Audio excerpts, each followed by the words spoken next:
کہ بنو امیہ سے دو فاش غلطیاں ہوئیں. ایک تو شہادت حسین کا المیہ جس نے بنو امیہ میں بنو معاویہ کو سرے سے ختم کر دیا.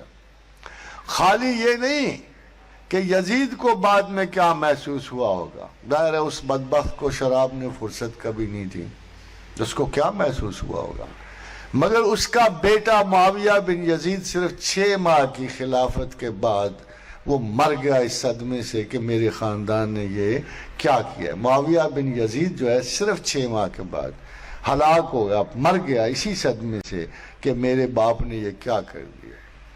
اور دوسرا حادثہ اس وقت پیش آیا کہ جب قتیبہ بن مسلم باہلی چائنا کے دروازے پہ تھا اور سنکیانگ کا محاصرہ کیا ہوا تھا. سنکیانگ میں آج جو آپ کو چینی مسلمان نظر آتا ہے یہ قتیبہ بن مسلم باہلی کی اس یلغار کی وجہ سے.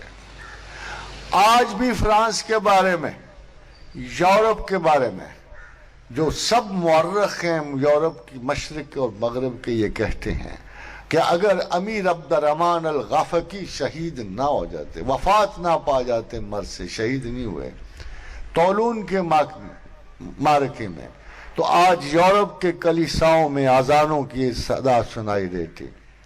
مگر عین اس وقت جب وہ فرانس میں داخل ہو کے اس کے دارالحکومت پہ چڑھنے والے تھے، اس وقت امیر عبد الرحمن الغافقی کی وفات ہو گئی اور مسلمان طولون سے، آج بھی طولون میں ایک چھوٹا سا قبہ بنا ہوا ہے جسے تل شہداء کہتے ہیں.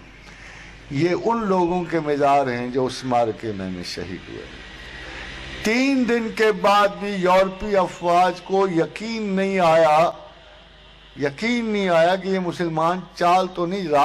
رات مسلمانوں کا پورا لشکر اپنا سارا کچھ اٹھا کے واپس چلا گیا امیر کی وفات کے بعد. 4 مرتبہ امیر طریف بن مالک لخمی نے، جسے کوہ برانس وہ کہتے تھے مگر آج کل اسے پیرینیز کہتے ہیں، 4 مرتبہ امیر طریف بن مالک لخمی نے پیرینیز کو عبور کر کے یورپ میں مار دھاڑ کی. مگر اور پھر تیسرا واقعہ تو آپ جانتے ہی ہو، محمد ابن قاسم جو ہے دیول کو فتح کرتے ہوئے کہاں تک کہ ہندوستان میں آ گھسے تھے. آج شاید ایک بھی ہندو نہ ہوتا، مگر پروردگار کو جو چیزیں منظور نہیں ہوتی، ان کے بادشاہ، ایک بادشاہ نے، اموی بادشاہ نے، امیر سلیمان بن عبد الملک نے، یہ سارا ملت اسلامیہ کا سب سے بڑا نقصان یہ کیا. قتیبہ بن مسلم باہلی کو چائنا سے بلا کر قتل کروایا، بلکہ اپنے اس کی گردن اڑا دی. محمد بن قاسم کو ہندوستان سے بلا کے اسے مروا دیا. موسیٰ بن نصیر کو جو فاتح جرنیل تھا اس کو پابا زنجیر کیا، اور فاتح عالم اس وقت بصرہ کی گلیوں میں بھیک مانگا کرتا تھا. موسیٰ کا انجام یہ ہوا. طارق بن زیاد نے اندلس فتح کر لیا تھا، امیر عبدالعزیز بن موسیٰ کو اس نے واپس بلوا کے سزا دی.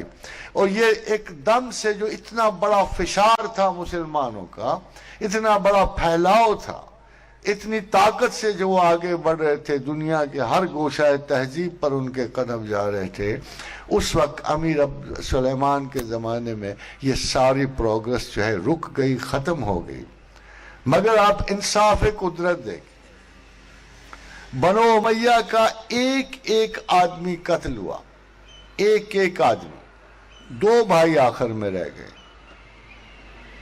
دونوں بھائیوں میں دجلہ کے کنارے عباسی سپاہیوں نے ان کو روکا اور کہا واپس آ جاؤ، تمہیں کچھ نہیں کہا جائے گا.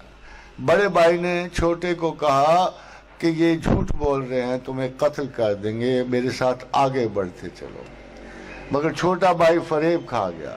وہ ساحل پہ آیا، اسے اس کے بڑے بھائی کی آنکھوں کے سامنے قتل کیا گیا.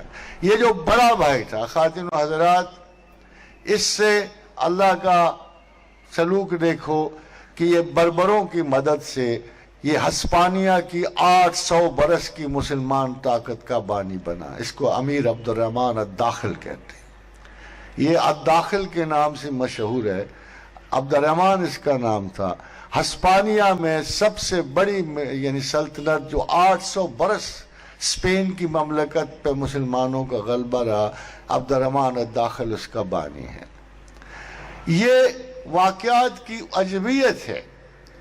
ہم حیرانی سے سوچتے ہیں کہ کیا کوئی فرد واحد کس حد تک حکمت عالیہ پروردگار میں دخل دے سکتا ہے، اور خدا کو کیا مقصود ہوتا ہے؟ جہاں ایک شہزادہ اہل بیت کو بچا کر اس نے زمین پر اسلام کی برکات پھیلا دی سیدنا امام زین العابدین کی شکل میں، وہاں ایک صحیح الفطرت اموی کو بچا کر